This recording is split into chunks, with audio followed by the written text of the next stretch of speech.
The Sky Mother will endure, always. She hurls her seeds before her, harbingers of her arrival, courtiers of her celestial design. She sows, she spawns. A man then, or woman, accepts the kiss of the Puri. He or she is Contagi, favoured with the flesh seed, still human, yet simplified, distilled by the desire to serve. The host breeds. He takes a woman, or she takes a man. Their child is not human. The sons and daughters of the Contagi are the Melignachi, and those of the first generation are animals. They are the Sky Mother's engines of war and vessels of multiplication, lumbering and moronic, executing their orders without callousness nor cruelty. Their existences are brief, filled by the existence of combat and breeding. They burn brightly and are gone. Their children, hybrids of the second generation, are the truest of predators. The whimsy of the lineage is manifest, a culture of unique specimen and unpredictable bearing with no two alike. They can be selectively bred, their parents studied like livestock to exploit speed, strength, aggression. These are the virtues of the second children, and the third generation, the truest of hybrids. These are the children in whom the defenses of the human gene type are all but overcome. The mother's flesh gift may operate to whatever design it chooses, spared the erratic successes and failures of eugenic inconsistency. Their bodies are carefully formed, their minds developed, their spirits strong. They are the Praetorians of the mother's will. Their children are the Primarii, scions of the fourth generation. In their biology, the lineage reaches its zenith, withdrawing its eccentricities, working its labile craft upon the mind, the soul, the anima. They who have tasted sentience and promised its heady gifts to the service of her godhood are truly the most blessed of her children. And at last, in the dawn of the fifth generation and all those thereafter, the Puri are spawned anew, and the cycle begins afresh. Greetings, friends, and welcome to the Liber Xenologist. I'm Lorcan, and this is OnlyWar. In this entry we will discuss one of the most insidious dangers faced by the Imperium of Man, a Xenos threat that spans across the galaxy and can be found everywhere, from lurking in the depths of long-forgotten space hulks to the consecrated soil of Holy Terror itself. Once thought an isolated Xenos anomaly, the true horror of their origins and the threat they cause to the wider Imperium has only more recently become apparent. Even now, in the 41st millennium, many planetary governors remain ignorant of the subversive alien influence that may be taking hold amongst their civilian populations. They are Genestealers, Corporaptor hominis, and in this entry we will discuss their physiology, their role as part of the Tyranid hive fleets, and how a single organism can bring about the downfall of not only a planet, but entire sectors of Imperial-controlled space through the actions of the Genestealer cults. Before we get started, a huge thank you to the supporters on Patreon, whose generous contributions are helping the channel grow. And a reminder that if you are inspired to take up arms for the Four-Armed Emperor, any purchases made through the affiliate links for Goblin Games in the UK, MTech Cave in the US, and Gap Gaming in Australia not only get you a great discount on Games Workshop and all your other hobby needs, but also support the channel at no extra cost to you. Links to all can be found in the description, and if you found us for the first time, I hope I earn your subscription today. The Imperium first encountered Genestealers on the moons of Yamgal. Because these creatures were operating so far in advance of the Hive fleets that spawned them, no link was initially made to the Tyranids by the Imperial xenobiologists, who believed them to be a Yamgalian species of super predator. It was only later, when broods of Genestealers were seen fighting alongside the leading waves of Tyranid invasions, that the horrible truth of their origin began to emerge. But even then, humanity did not grasp the full extent of the threat that Genestealers pose. The early reports on the Genestealers found on Yamgal may contain some erroneous details that contradict our current understanding, but that may well be understandable, as with a whole galaxy full of dangerous Xenos to identify, they initially may not have appeared to warrant more careful study. On Yamgal, the Genestealers exploited a large native semi-sentient species of leech called the Kasith. The Yamgal Genestealer was a bipedal predator, with 2 further pairs of clawed arms. They had a long muscular tail and a tough leech-like body with a blue coloration. It has also been reported that the Yamgal Genestealer may be able to change its coloration at will to blend into its environment, and can even alter their morphology rapidly in response to incoming assaults, their claw-tipped fingers being said to be able to elongate and fuse to form blades and barbed hooks, or to split apart into a mass of ensnaring tentacles. Its head is a simple tube mostly resembling that of a leech, with sharp inward-pointing teeth encircled by feeder tentacles that allow the Genestealer to attach its mouthparts to a victim's body in order to drain their blood. This is important for the Yamgal strain, as unlike other Genestealers, who only need to feed infrequently, the Yamgal Genestealer needs to consume significantly more biomass in order to fuel their metabolism.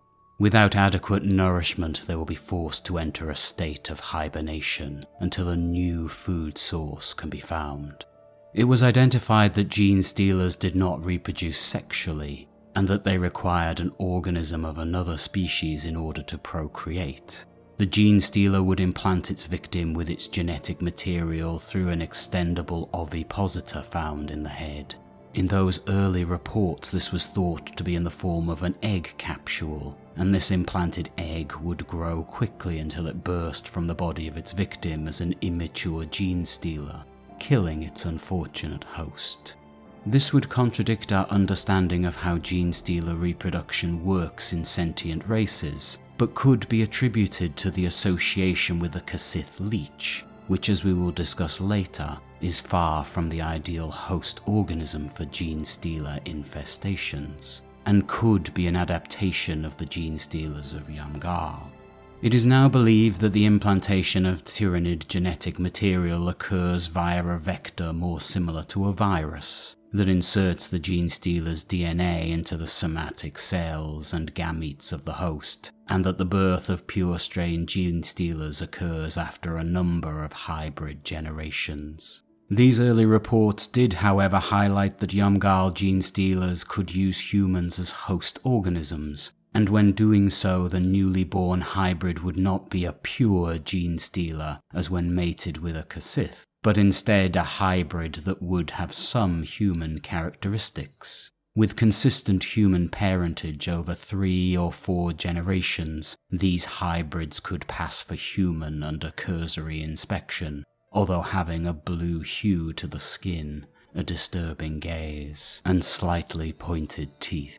By the end of the 40th millennium, the Imperium had amassed more knowledge of the spread and combat capabilities of the Genestealers through many encounters aboard Voidcraft, and in particular Space Hulks. The Blood Angels' first company in particular performed a number of expeditions into the depths of Space Hulks, including the Charybdis, the Immeasurable Hatred, and the Sin of Damnation. The reports from these engagements showed the Genestealers used in-depth knowledge of the labyrinth of ventilation systems, crawlways, and sewers found within these hulks to close in on their prey, and once in close quarters their durable claws could cut through the thickest armour, powered by the awesome strength of the Genestealers' musculature. Although these characteristic claws are the primary weapons most common in Genestealers, variants have been reported across the galaxy with long scything talons replacing secondary limbs, or the ability to shoot long barbed flesh hooks from their ribcage via a sharp intercostal muscle spasm to ensnare its victim. Variations in the head have also been reported, with those found on Groggin 5 having feeder tentacles more similar to the Yamgal variant, while those on Ixis 2 could project flesh hooks from the mouth, and those in the Urus cluster having sacs attached to the oral cavity producing a strong acid. The first confirmed Imperial engagement with a Genestealer cult occurred upon the mining colony of Gosnar Quintus in 680 M41. Investigating what appeared to be a perversion of the Imperial Creed, Inquisitor Kaigerin led a team of Tempestus scions to Gosnar Quintus and ventured into the depths of the Great Pit. The deeper Kaigerin ventured, the more evidence of deviance he found. Although strangely, his last communique stated that all was well, and that the Trist dynasty should be left to its own devices.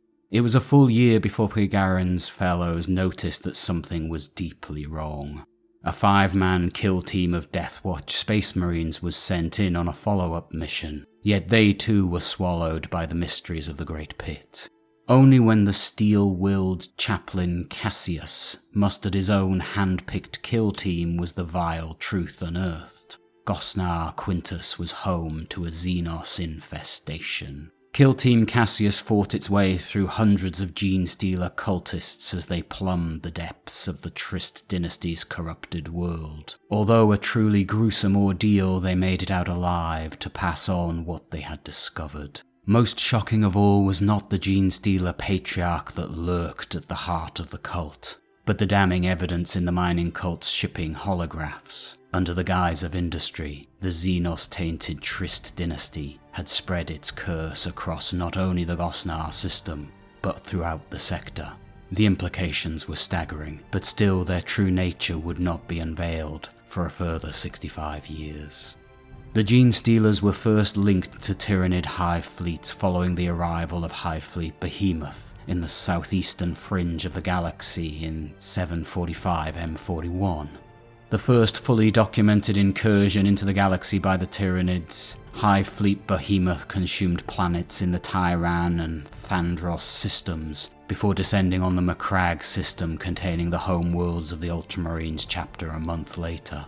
Although Chapter Master Marnius Calgar would ultimately defeat Hive Fleet Behemoth in what would become known as the Battle for Macragge, he was unable to prevent thousands of spores being unleashed above the poles of the homeworld itself, and from these, thousands of Tyranid bioforms attacked the polar fortresses.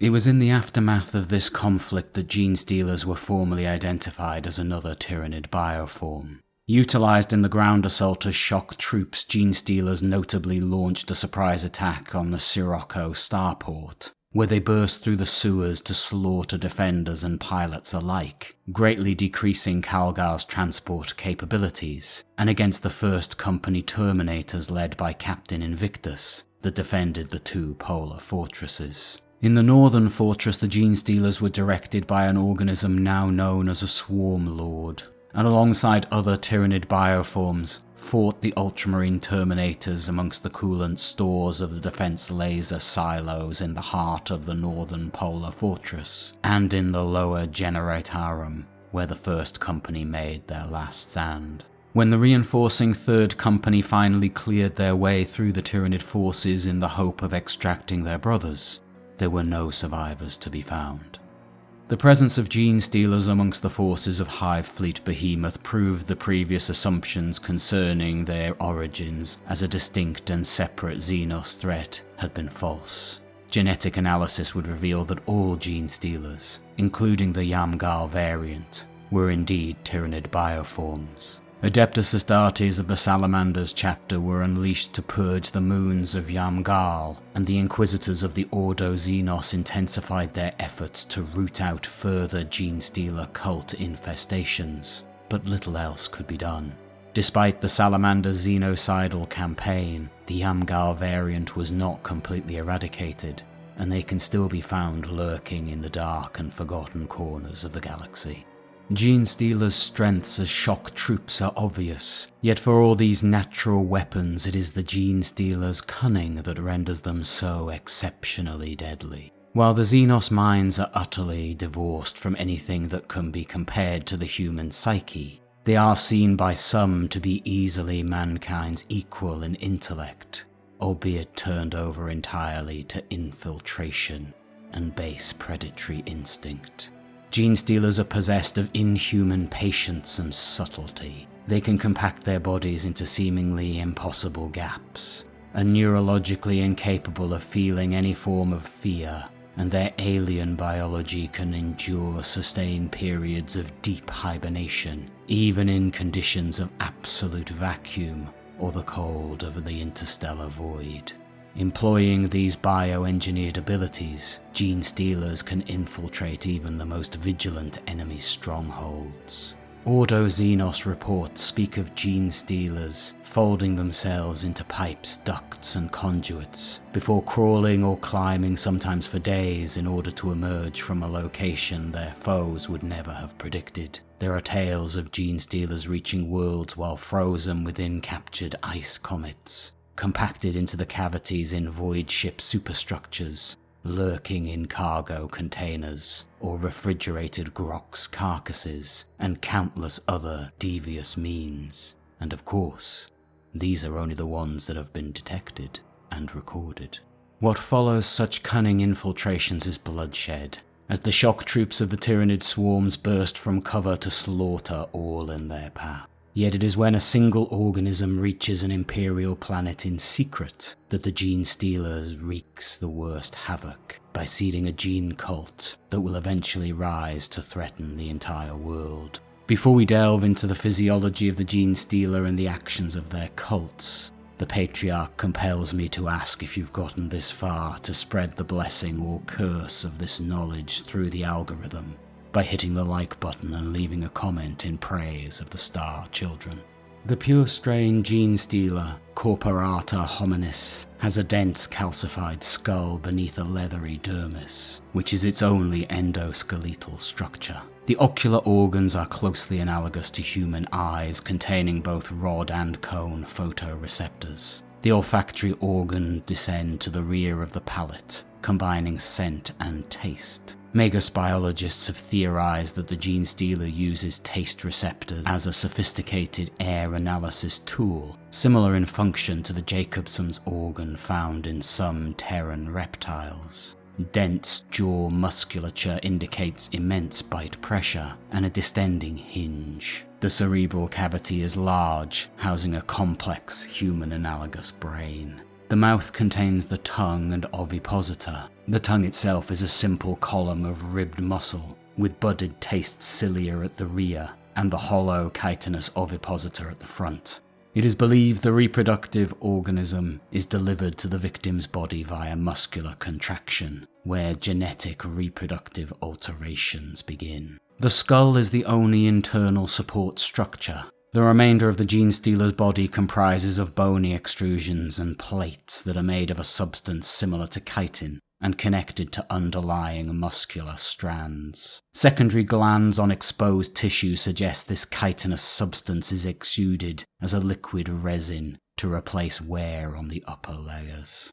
In the body cavity is a complex arrangement of organs whose exact functions are still largely a mystery to Imperial scholars. There is evidence of respiratory gill systems striating dermis valves between fused exo-ribs, linked to breathing holes upon limbs and the cranium, in a manner more similar to the respiratory system of Terran insects, which have a network of tubular tracheae ending in surface spiracles. Below the diaphragm is a simple digestive tract, which has grinding plates above an enzyme-rich gut sac, containing many phage cells that render foodstuff to a protein liquid before a simple stomach tube, through which nutrients are disseminated to the rest of the body. Genestealers also have a rudimentary canal below the tail to allow for defecation. Compared to other Tyranid organisms, Genestealers have a number of distinct physiological differences that set them apart.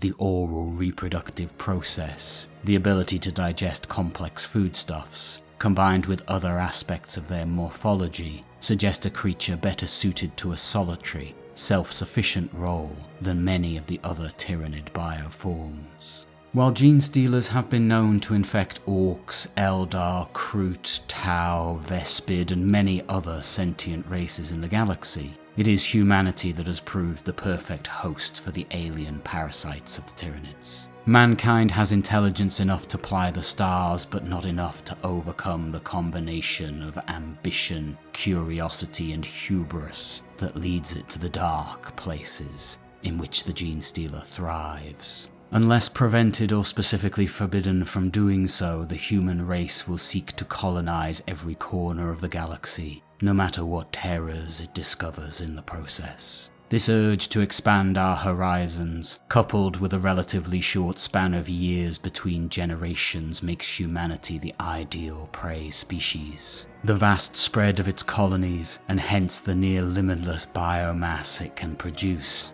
has not gone unnoticed by the hive mind that unites every patriarch, the original Genestealer that seeds a cult. In order for the full array of Genestealer bioforms to rise to the surface across the course of a brood cycle, a prey species must also include individuals with psychic ability. In this sense too, the human race is ideal, as incidences of psychic talent are becoming ever more frequent on Imperial worlds, and since the coming of the Great Rift, this increase has become so marked that the black ships of the Adeptus Astra Telepathica cannot hope to identify more than a small fraction of the psychers that arise. Despite the risks, Genestealer cults are more than willing to induct untrained psychers. In doing so, they pave the way for the Magus to be born. This prophetic leader will guide the cult to new heights of victory as the Patriarch's mind-altering influence spreads further over the local population.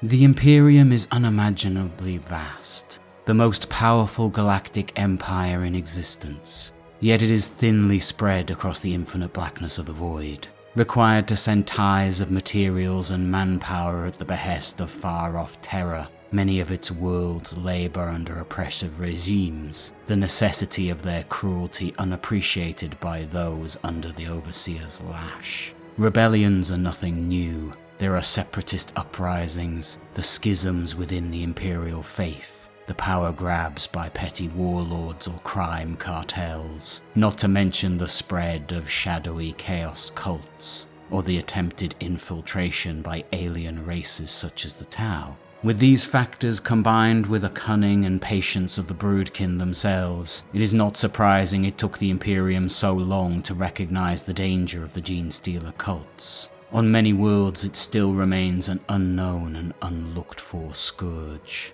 This of course only renders the cults all the more dangerous. Should a Genestealer slip through the defenses of an Imperial world, it will go to ground amidst that planet's darkest places. Whether immersed in the claustrophobic underbelly of the Hive City, the depths of a labyrinthine Forge World complex, or the remote caverns of an agri world, the alien's curse will soon spread.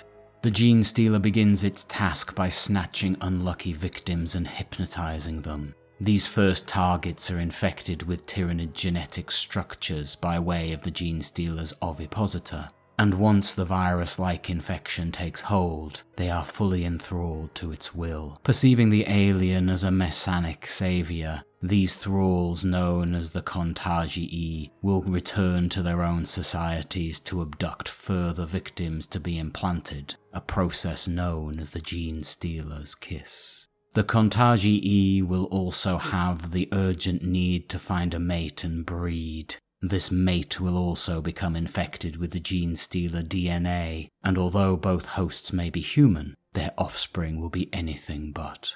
The first generation hybrids produced by these Contagii are known as the Melignachi, and commonly serve as acolyte hybrids. They are monstrous things, utterly alien and possessed of bulging, massive craniums, chitinous exoskeletons, and multiple additional limbs. Within the cult, they are generally seen as expendable shock troops. These beings in turn beget the second generation hybrids.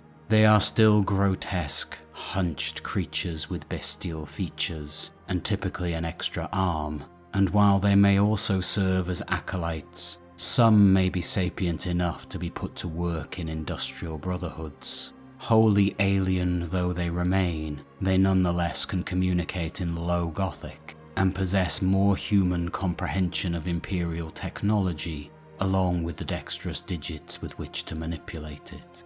Third generation are more humanoid still, for their posture is now more upright and their additional arm, if it exists at all, is typically vestigial and hidden. The third generation are often termed true hybrids, and can, on the most cursory inspection, pass for mutated members of their host species in some cases. They are also able to reliably operate the machinery and are capable of using the weapons of their host species. These third generation hybrids can become rabble-rousing kilomorphs, or locusts, skilled bodyguards for the cult's leaders. Yet it is with the fourth generation, known as the primati, or neophytes, that the cult produces beings so close to human that they can pass undetected in Imperial society. They are still hairless and might look somewhat strange to the careful observer, but their peculiarities are easy enough to conceal.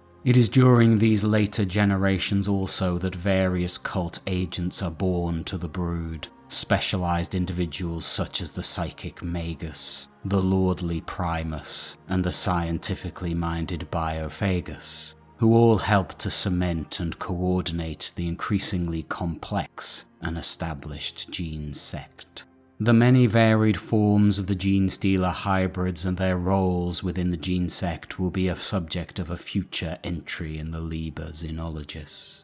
Offspring born to the fourth generation are not untainted humans but pure strain Genestealers, with only traces of the host's original features, as the Genestealer's DNA is fully expressed in the phenotype. So does the brood cycle begin anew, with the cult's influence and numbers spreading further with each iteration. No matter how large a Genestealer cult grows, it is typically dominated by a single patriarch via the synaptic link known as the brood mind. It has been shown that locating and slaying the patriarch can shatter this link and hurl the cult into anarchy. However, even in such instances, if the taint is not fully expunged swiftly, another Genestealer of the Patriarch's brood will take its place and establish the brood mind anew. The first hints of Genestealer cult infestation may come from inexplicable disappearances, thefts of equipment or material, or the appearance of sinister graffiti praising the Star Children. Through an abnormal lack of civil unrest and other mysterious improvements in efficiency, tithe quotas may improve markedly. Underhive crime may drop off sharply as the cult infects gangers to claim territory and prevent detection before they are ready for the uprising. Should an especially observant agent of the Ordo Xenos or Deathwatch note these signs, armed intervention may see the cult brought to battle and potentially wiped out. Equally, should an infested world be subject to invasion from without, the Genestealer cult may launch its plans prematurely, like an insect colony swarming to drive off those who threaten the nest. Most often, however, the rulers of a parasitized imperial world remain blissfully unaware of the threat growing behind their walls and beneath their feet. They have no warning until the day of Ascension comes, and the long-hidden Genestealer cult reveals its subterfuge and rises to attack. What follows is a nightmare insurrection that rapidly shows just how far the rot has spread. From the lowest strata of civilization come tides of miners, labor gangs, manufactorum serfs, and cult-corrupted underhivers. Armed and organized, many are fanatical in their belief that they are throwing off the chains of imperial oppression, and that the Star Children will come to claim the world and elevate all true believers to a state of divine oneness. These hordes wear the stigmata of their alien mutations like a badge, and revel in unveiling their icons at long last. From the wasteland come prospector clans and nomads who have long concealed their true nature behind dust shrouds and goggles. Now they race to aid the uprising. Amongst the masses swarm broods of larger, more monstrous beings, their appearance more xenos than human, who can wield industrial tools as lesser humans would brandish cudgels and blades. The rebels are led by hybrid war leaders, dynamic folk heroes, and potent psychers. They move rapidly to seize supply lines, capture communication and control centers, and sabotage or secure vital sites such as shield generators and spaceports. The speed and surety with which they do this reveals just how meticulously the cult has planned its onslaught. Local law enforcers, planetary militia, and even garrisoned Astra Militarum regiments are mobilized to crush the uprising. As the machinery of war grinds into motion, cultists amongst the Imperial ranks turn on their still loyal companions. Adeptus Arbites precinct fortresses fall from within. Defense regiments are paralyzed by savage infighting, or turn wholesale to the side of the insurgents. In some cases, even the most highly placed Imperial servants throw off their disguises and are revealed as agents of the Genestealer cults. Such figures use their power to sow disinformation and anarchy through what remains of the Loyalists' defenders. As the uprising gathers momentum, isolated islands of Imperial rule are drowned by the rising tide. Citizens not even indoctrinated by the cult may be swept up in the fervor of flinging off the Imperial yoke. Population centers fall one by one. Fortifications are captured and their weapon batteries turned upon still loyal forces, or Imperial void craft and shield platforms in low orbit. As the nightmare reaches its crescendo, the Patriarch itself leaves its throne amidst its bubbling Genesis pools and emerges from the shadows. The parasitic demagogue at the heart of the uprising, this Genestealer leads the final assault against those loyalist elements still battling to cleanse the infestation. If an approaching Tyranid invasion has triggered the uprising, monstrous hybrid metamorphs will have been spawned to join the frontline forces, and a smothering psychic shroud falls across the world as a tendril of the Hive fleet draws near. The skies darken with invasion spores and gargantuan tentacles as the Tyranid swarms descend. The faithful on the planet are enraptured, sure in their belief the Star Children deities have come to elevate their worshippers in glorious unity. Only at the last, when the Patriarch itself falls back under the direct control of the Tyranid hive mind and abandons its brood, do the cultists perceive the horror of their so-called victory. By this time, it is far too late both for them and whatever remains of the planet's overrun defenders. While many in the Genestealer cults believe themselves to be enlightened freedom fighters instead, they unwittingly serve two specific purposes for the Tyranid hive fleets. The first of these is destabilizing regions of Imperial space in readiness for the Tyranid attack. However beleaguered humanity might be, the Imperium still dominates great swathes of the galaxy, and possesses the weaponry and forces to resist the inexorable advance of the Hive fleets. Every world hollowed out by the Genestealer cults is therefore another source of resistance undermined, another crack in Imperial domination. Every human settlement that drops mysteriously out of contact with Sector Command is another lost source of Imperial tithes, and another potential threat that requires manpower and resources to investigate. In this way, the Genestealer cults leech the vitality from Imperial subsectors, parasites that render their hosts too weak to defend themselves when the time comes. Worse still, the cults themselves project a psychic signal that not even the twisted faithful are aware of. As the cult's synaptic brood mind grows, it becomes a glimmering beacon in the darkness that draws the approaching Hive ships. This signal communicates a world overrun, or at least in the last stages of collapse. Sometimes it signals whole systems that have fallen to the Genestealer cults, or even larger regions still. It is an indication of the vast quantities of ready biomass, including the cultists themselves, offered up in willing sacrifice to ineffable alien gods. When being used as shock troops in a Tyranid vanguard, Genestealers will often be led by a broodlord who acts as a synapse to the hive mind, but at the heart of the Genestealer cult is a patriarch, lurking in its hidden throne room and extending its will through the brood mind. This will be the first Genestealer to establish the infestation, and with its chief agents at its side, the patriarch reigns over its subjects like an all-powerful monarch, while they toil day and night to increase their numbers, their stockpiles, and their intelligence. When the patriarch determines the time is right, it sends its psychic imperative out to all in the gene sect who serve and worship it. The day of Ascension has come. Each gene sect's armed forces form warbands known as claws, which are gathered and disbanded according to the needs of the patriarch and its war leaders. When the cult rises up in a fully fledged uprising, its many claws are united as one.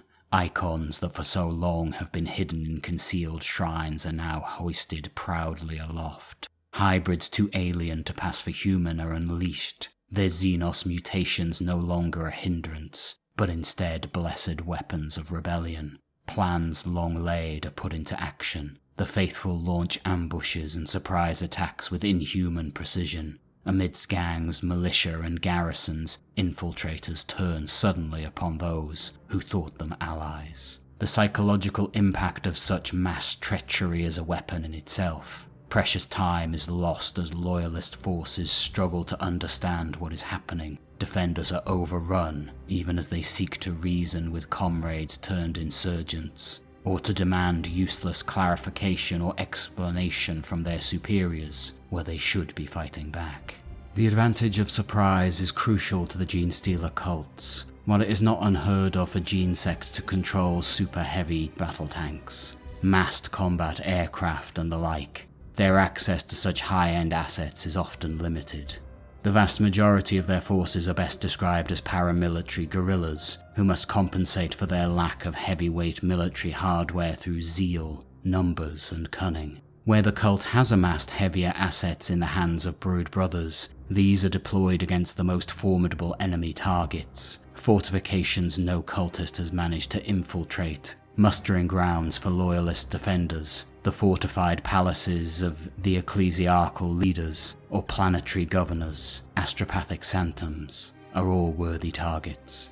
In other instances, such valuable reserves may be held back until the enemy have committed their own strength to purge the uprising, or saved to counter any response from Imperial forces. Should Ascension have been triggered early by off-world invaders, it may be the brood brothers who bear the initial brunt of the fighting. Deploying much like conventional armed forces, they seek to slow the invasion, often even fighting alongside unwitting Imperial allies, while the Patriarch masses the full might of its following to rise up and counterattack. Whatever the case, the gene sects maintain a footing of total war from the instant their uprising begins. Every living being within the cult strives with everything they have to serve the Patriarch's will and overthrow their enemies, even at the cost of their own lives. After all, their belief in a divine reward amidst the light of the Star Children is total. Day by day, sudden insurgencies and hit-and-run raids escalate planet-wide. The fighting does not end until the last of the Patriarch's faithful have martyred themselves for their cause, or else they have claimed their world in the Star Children's name. The most obvious targets for Genestealer cults to infiltrate are those with high populations, like hive worlds or industrial worlds, and those whose defences are either inadequate or overburdened. Corrupt or incompetent rule may leave some planets with gaping holes in their defences, be this through the physical lack of fortifications and defenders, or through the rampant criminality of smuggling networks, who slip more past the planet's bribed sentinels than they could possibly realise. It may take a Genestealer cult many generations to overthrow such vast and bloated host societies, but the biomass they can render up to the Hive fleet is well worth the investment. Agri-worlds and centres for resource mining are typically easy prey for cult infiltration. The process will again be slow, for the population centres that exist on such planets are often scattered and insular. However, the very isolation of these settlements helps ensure that the cult can spread its curse undisturbed. Meanwhile, the greedily accepted exports of such civilizations allow a well-established gene sect to ferry mutagenic foodstuffs created by their biophagy and stow away pure-stain genestealers in shipments across entire subsectors with impunity. Feral worlds, death worlds, and feudal worlds all pose their own dangers to cult infiltrators. Where technology levels are lower and populations more suspicious and watchful, it can be challenging for the brood to go unnoticed as it spreads. However, these remote or backwards locations stand little chance of their plight being noticed, or summoning aid from the wider Imperium, especially if the cult acts swiftly to strangle any communication. The most valuable of all are prizes of great military significance. Forge worlds that churn out macro tons of material every day. Fortress worlds with continent-wide defense networks and huge garrisons, naval squadrons with the power to raise worlds. Seeding the gene curse in such places is always tremendously risky and rarely accomplished without calamitous bloodshed. However, should the cult succeed, they will have secured a potent military asset that can be employed to fatally undermine the defense of entire Imperial systems. As we have discussed, many amongst the ranks of the Genestealer cults display an outward aspect of humanity quite at odds with the alien malevolence that simmers within. The third and fourth generation hybrids are the most populous and widespread members of the gene sect. These hybrids go unnoticed, labouring in mines or amidst blast furnaces, labouring in crop fields or at nutri vats, roaming the wilds posing as prospectors, or even slipping into the ranks of the Astra Militarum. The irony is that until their true colours are revealed, their dutiful nature makes these cultists real assets to the Imperium. They are diligent subjects, hard workers, and seemingly faithful citizens. On the day of the Great Insurgency, when the populace look to their bravest and most reliable members for protection, they are appalled to find their supposed allies are fighting not against the Xenos-tainted horrors rising up to slaughter them, but alongside them. The Ordo Xenos and Deathwatch have identified numerous distinct Genestealer cults. Names such as the Hive Cult, the Twisted Helix, the Cult of the Four-Armed Emperor and the Pauper Princes, although in reality there are many, many more. Each cult has its own distinct coloration and worm-form glyphs, and is identifiable by a unique cultural characteristics and strategic leanings. The size to which a Genestealer cult grows depends upon the number and scale of a world's population centres. On especially crowded planets, a cult may seed multiple gene sects, each of which develops its own infrastructures, cult leaders and agents. Despite this, it is incredibly rare for a single world to host more than one patriarch. However many gene sects establish themselves across a world, the pattern of their societal infiltration is often similar. Most cults begin in the lower orders of imperial society: mining clans, forge labourers, sump dredgers. Such people's disappearances go unnoticed, or else are ignored by overworked enforcers, who consider a certain rate of attrition amongst the labouring classes to be a natural check and balance. As the cult rises in power and confidence, so it sends its tendrils into the very organizations that have so far failed to notice its growing presence, infiltrating the fortified compounds of the Enforcers and the Adeptus Arbites. Doing this ensures the local authorities continue to overlook the cult's operations, even as it grows too large to be easily hidden from their sight. At the same time, the cult claims local gangs, militias, and devotees of the Imperial faith. Such groups help the cult extend its influence and accelerate its recruitment, which in turn creates the foundations from which to extend upwards into the higher echelons of society. If it remains undiscovered, a Genestealer cult can continue to proliferate in secret like this for decades, even centuries. Should it grow large enough, the cult's patriarch may even smuggle Genestealer broods or entire gene sects off-world. These establish subsequent infestations known as splinter cults to nearby moons, void stations, and planets. Entire planetary systems can be corrupted in this way, ensuring that when the day of Ascension finally comes, the unfortunate Imperial defenders stand precious little chance of keeping the cult from securing victory. By the time a Genestealer cult attacks, they are already many steps ahead of their foes. Enemies find their supply lines severed and their communications drowned out by sanity-blasting alien broadcasts. Perhaps the uprising has been triggered prematurely by invaders from the stars. Perhaps the day of Ascension has come and the cult's faithful follow their allotted paths to glory. Whatever the catalyst, the result is the same. A world suddenly and violently overwhelmed by the unseen enemy within. As the uprising gathers pace, so its parasitic master emerges from the depths. Long has the Patriarch hidden its nightmarish visage. Now the entire war-torn world becomes its hunting ground, as it leads its teeming brood to victory and their own nightmarish doom. I hope you've enjoyed our journey together, and I've earned your subscription today, and I'll see you again in the near future, where there is only war.